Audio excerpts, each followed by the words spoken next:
Salut, c'est Clément, je viens de rentrer de vacances et je viens de réserver ma place pour rencontrer Jordan Peterson à Helsinki. Et pour fêter ça, je vais vous faire une nouvelle vidéo sur Jordan Peterson tirée de son livre 12 Rules for Life et combinée à la psychologie de Carl Jung. Dans cette vidéo, on va parler de comment les homards se battent, de pourquoi c'est important de comprendre ça pour les êtres humains et aussi de comment et pourquoi la mythologie va être importante pour devenir plus fort. Et en particulier, on va parler des archétypes de Carl Jung et pourquoi c'est important de comprendre ces archétypes pour pouvoir devenir plus fort dans votre vie quotidienne. Déjà, comment est-ce que les homards se battent? Ils ont observé que les homards avaient un stade de niveau d'agression. Quand ils se rencontrent au fond de la mer, c'est des créatures territoriales et ils veulent garder leur petit espace de chasse. Quand ils se rencontrent, ils vont d'abord se tourner un peu autour comme une sorte de danse et s'envoyer avec des jets d'eau, ils vont s'envoyer des substances pour donner des informations à l'autre homard sur leur taille, leur état d'esprit et on va dire globalement leur niveau d'agressivité. Il va y avoir un premier test là, et si aucun des deux homards ne considère qu'il n'est pas à la hauteur et se barre, ils vont passer à un nouveau niveau d'agressivité, où là ils vont commencer à faire comme un peu une sorte d'escrime, c'est-à-dire qu'ils vont mettre les pinces en avant et ils vont charger. Le premier va charger pendant que l'autre recule, ensuite l'autre va charger pendant que l'autre recule, et ils vont jouer comme ça, comme une forme d'escrime pour tenter de s'impressionner. Et si là ça ne suffit pas encore, ils vont passer à un troisième niveau d'agressivité, où là ils vont tenter de se retourner, ils vont tenter de se mettre sur le dos. Et en général, celui qui a été mis sur le dos, c'est comme une forme de judo, celui qui a été mis sur le dos perd le combat et donc s'en va. Mais s'ils n'arrivent pas à se retourner l'un l'autre, ils vont passer à un quatrième et dernier niveau d'agressivité où là ils vont littéralement tenter de se tuer. Ils vont tenter avec leurs pinces d'éclater la carapace de l'autre et globalement de le couper en deux. Et en fait, ça va être très important parce qu'ils ont fait une expérience où ils ont pris un homard qui avait été élevé en captivité sans jamais avoir été en contact avec d'autres homards, donc il n'a jamais pu apprendre de la société homard ou d'autres homards en les observant. Il a grandi en isolation et ils l'ont fait se rencontrer avec un homard sauvage. Et en fait, le homard qui avait grandi en isolation sans jamais voir d'autres homards connaissait les 4 stades de combat et savait exactement comment se comporter en fonction des 4 stades. Ce que ça veut dire, c'est qu'à l'époque, Thomas Hobbes, un philosophe anglais, parlait de tabula rasa, l'idée que quand on est une tabula rasa, c'est un tableau blanc, je ne sais plus comment on dit, il n'y a rien d'inscrit en nous avant la naissance. Et ce que cette étude a permis de montrer, c'est qu'il y a des choses, des comportements inscrits dans le homard avant sa naissance, c'est-à-dire inscrits dans le cerveau, littéralement dans la structure du cerveau du homard, il y a des comportements qui sont préinscrits. Donc, dans la structure du homard, ça lui indique une certaine façon de se comporter en fonction de situations récurrentes. Pourquoi c'est important?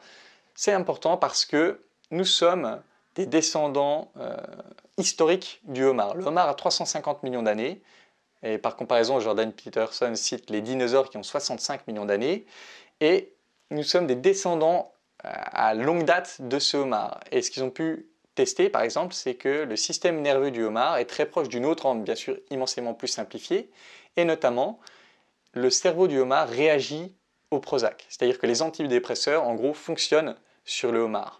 Et à partir de ce genre de test, ils ont pu prouver que l'être humain n'est pas une tabula rasa. L'être humain n'est pas une table rase. Quand il naît, il y a des comportements qui sont inscrits dans la structure de son cerveau. Et ça, je vais en parler beaucoup plus quand j'étudierai plus en profondeur le livre de McGilchrist sur The Divided Brain, les deux parties du cerveau. Mais il y a des comportements qui sont inscrits dans le cerveau avant même la naissance. Ce que ça veut dire, c'est que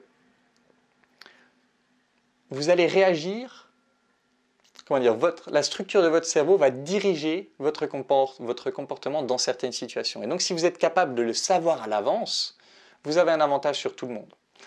Et c'est là que rentrent en jeu les archétypes de Carl Jung. En fait, ce qu'ils ont observé, c'est que si on prend toutes les mythologies du monde, il y a des thèmes qui reviennent, que ce soit chez les Amérindiens, les Indiens d'Amérique, que ce soit chez les Indiens d'Inde, que ce soit dans la Bible, que ce soit avant en Mésopotamie. Ils avaient des histoires mythologiques et il y a des thèmes récurrents dans ces histoires mythologiques. Par exemple, les frères ennemis. Si on prend dans la Bible, on a Caïn et Abel qui sont des frères et qui deviennent ennemis. On a Abel qui est le frère modèle et Caïn qui jalouse son frère parce qu'il n'est pas aussi bon que lui et qui finit par le tuer. Mais c'était aussi présent bien avant dans la mythologie égyptienne, avec Osiris, le dieu soleil, et Seth, qui était son frère, qui le jalousait et qui a fini par l'éclater en pièces, comme on dit, l'écarteler. Il a fini par le mettre en morceaux. Et c'était présent dans ces mythologies anciennes, mais c'est aussi présent dans les mythologies modernes. Si on prend le roi lion, on a Mufasa, qui est le roi soleil. Quand il monte sur le rocher, il y a le soleil qui apparaît, etc. Et on a Mufasa, Scar, son frère, qui a la crinière noire, qui est toujours dans l'ombre et qui est toujours à comploter contre son frère par jalousie. Pourquoi c'est important de comprendre ça? C'est parce que ces mythes sont présents depuis des milliers et des milliers d'années, reviennent tout le temps, et la théorie de Jung, c'est que s'ils reviennent tout le temps, c'est parce qu'ils font partie de ces comportements qui sont inscrits dans la structure du cerveau des humains. Donc tous les humains ont la potentialité de développer cet archétype. Tous les humains ont la potentialité de développer de l'animosité envers leur frère modèle. Et là, on parle dans l'archétype du frère, mais ça peut être par exemple un meilleur ami. Ça peut être un très bon ami, ça peut être quelqu'un de très proche de vous. Ce n'est pas forcément obligé d'être le frère de sang. Ça peut être un frère de cœur. Et tous les êtres humains ont la potentialité de développer cette animosité pour le frère de cœur. Et du coup, si on comprend ça, ça nous permet deux choses. Un, si on ressent une certaine jalousie, une certaine animosité pour un de nos amis, ça permet de nous en rendre compte et d'agir pour bloquer ça avant que ça devienne grave et que, là, on ne va pas tuer la personne, mais l'amitié probablement. Donc, pouvoir se rendre compte de cette petite jalousie qui grandit avant que ça devienne dramatique et que ça casse l'amitié. Mais aussi, si c'est vous le modèle dans le couple de frères ennemis et que vous avez quelqu'un qui a un peu d'animosité envers vous dans votre environnement proche, ce qui a fait que Mufasa est mort, c'est qu'il n'a jamais soupçonné son frère de mauvais comportements. Ce qui a fait que Osiris est mort, c'est qu'il n'a jamais soupçonné Seth de ses mauvais comportements. Et du coup, avoir conscience de ces archétypes, ça permet de perdre une sorte de naïveté qui voudrait que nos amis ne nous voudraient jamais du mal, qu'un tel meilleur ami ne me voudrait jamais du mal. Tout le monde a la potentialité de faire le mal. Et si vous ne vous sentez pas capable de faire le mal, c'est que probablement vous ne connaissez pas votre part d'ombre. Ce que ça veut dire, c'est que du coup, si vous êtes plutôt le frère modèle du couple, c'est important de garder un certain esprit critique et quand l'autre frère ou l'autre meilleur ami fait un comportement pas top, c'est important de savoir le bloquer là et de savoir lui dire « Hey, quand tu as fait ça, ça m'a vraiment blessé » pour adresser le problème avant qu'il ne devienne trop grand. Donc ça, c'est un exemple de comment vous allez pouvoir utiliser les archétypes pour être plus fort dans votre rapport amical. Mais ça va aussi être important dans les relations de couple, par exemple. Il y a un archétype qui revient souvent, c'est celui de, on va dire, l'amant outsider. C'est-à-dire, ça touche à l'amour de la différence.